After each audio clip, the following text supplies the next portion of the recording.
Hmm. Uh, how did you get into broadcasting? So I was 18 years old. I was in the middle of my junior hockey career. Still had a couple years of eligibility left and thought I was going to go back and continue to play, maybe move up the ladder to junior A.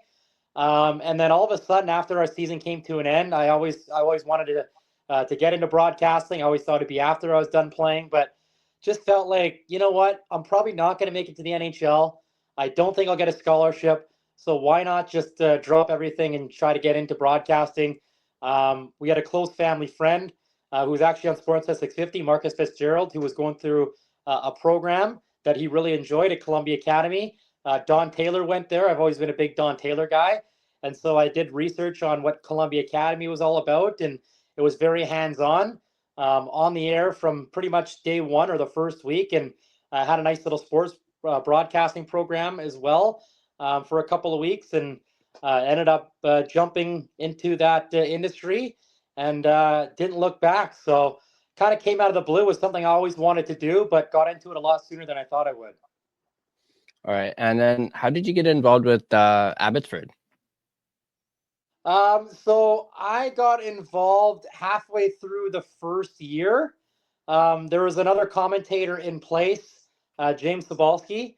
And so I obviously was hoping I would get a look for the job or at least apply for it, but there never was a posting before the season. And then James was named as the play-by-play guy, I believe, on the first ever game at Abbotsford Center. And before that, I decided to take a gig with the Chilliwack Chiefs in the BCHL, which is just down the road from Abbotsford Center. I didn't think it'd be a long-term thing. I didn't know what would come of it. I just thought, you know what, let's give this a chance. I was honestly thinking about hanging it up and starting a new career. But this opportunity with Chilliwack came up, which has been a model franchise in the BCHL. I worked for the Langley Chiefs at the start of my career, so getting a chance to go to Chilliwack and knew what the fan base is like, I thought that'd be pretty cool. Despite it being a very long drive from my house, I thought, you know what, let's try this out for a year and see what happens. And I'm glad I did because in January of that year, I got an opportunity to fill in for James because he wanted to quarantine as he was going to cover the Olympics in February. So I jumped into the play-by-play seat, did a couple of games, and eventually led to a full-time role. Nice.